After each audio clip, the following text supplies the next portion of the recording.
besties. I'm Maria with I Am Maria Boss. I am a manifestation and mindset coach. Some of you might know me from TikTok. I have over 100,000 followers on there and I've been on there for a while, and I am also on Instagram and I'm growing on there as well.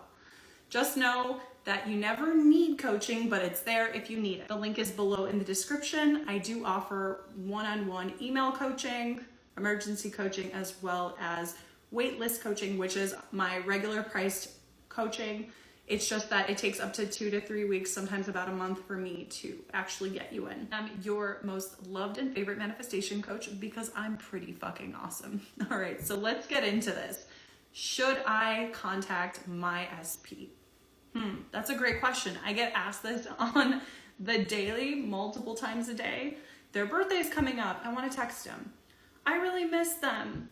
I want a phone call from them, right? Maybe it's like, but Maria, I really think they're going to forget about me.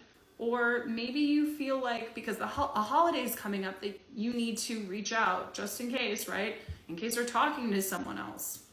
The list can go on and on. Maybe it's an anniversary date, or maybe it's to remind them of a wonderful movie that you watched together. The reasoning doesn't really matter why you want to contact them. It's more importantly, what have you been thinking and feeling about the situation, right? Have you been dwelling in the version of them that you want or the version of them that you don't want?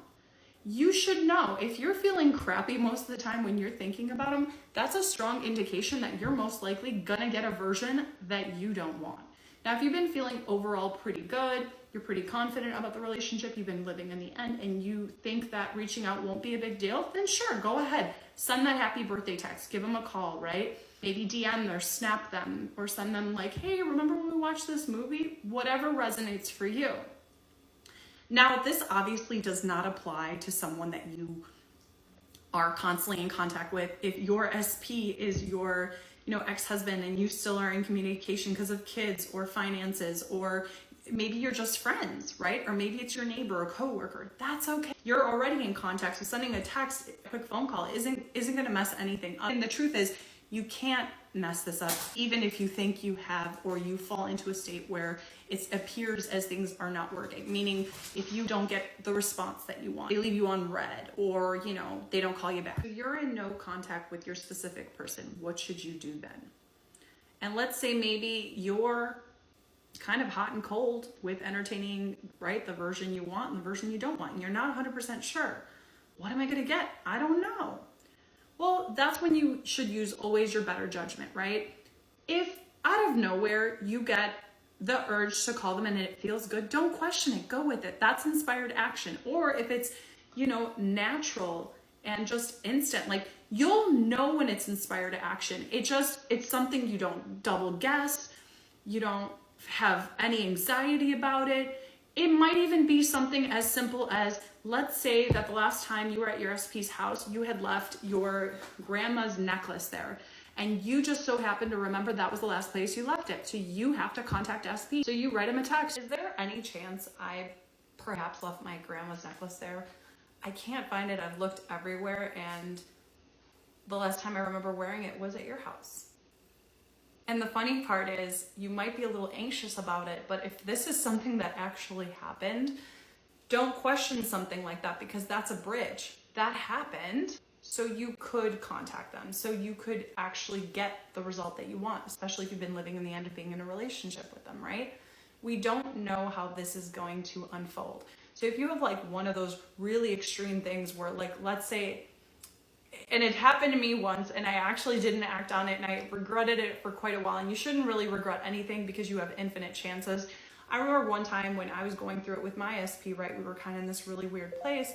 I one time locked myself out of my own apartment, and the only person who had a key to it was him and my cousin. I remember being really upset about this and really questioning, oh my God, should I contact them? Should I not? Because at that time I had always been told by coaches, this was when I was very new to law of assumption, that you should never reach out.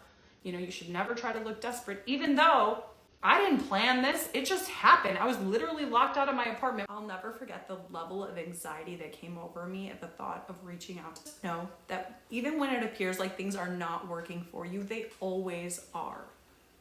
And in that moment, I had a choice, but I made that choice instead. But if you do have this happen to yourself, don't beat yourself up. Just know it doesn't matter. And if you're unsure about something, let's say SP's birthday is 2 weeks from now, or the holidays coming up, and you want to say something like, happy whatever. You know, let's say that you guys had a habit of watching the Fast and the Furious movies together, and you're like, can you believe that the next Fast and the Furious movie is coming out? Even if it's something small like that, right? Wait until you get to that day and see how you feel, because you might have shifted to a better state. My number one rule of thumb is, even if you forget all this, how do I feel about it? Do I feel good about it? Cool. If I feel bad about it, nah.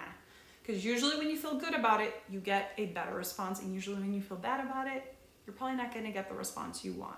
Regardless of the outcome, especially if it's one that you don't like, just know that it doesn't mean shit. We're in and out of different parallel realities all the time, all right? This doesn't mean you're not going to get your manifestation, doesn't mean you messed up. It just means you need to trust your intuition right before you do it.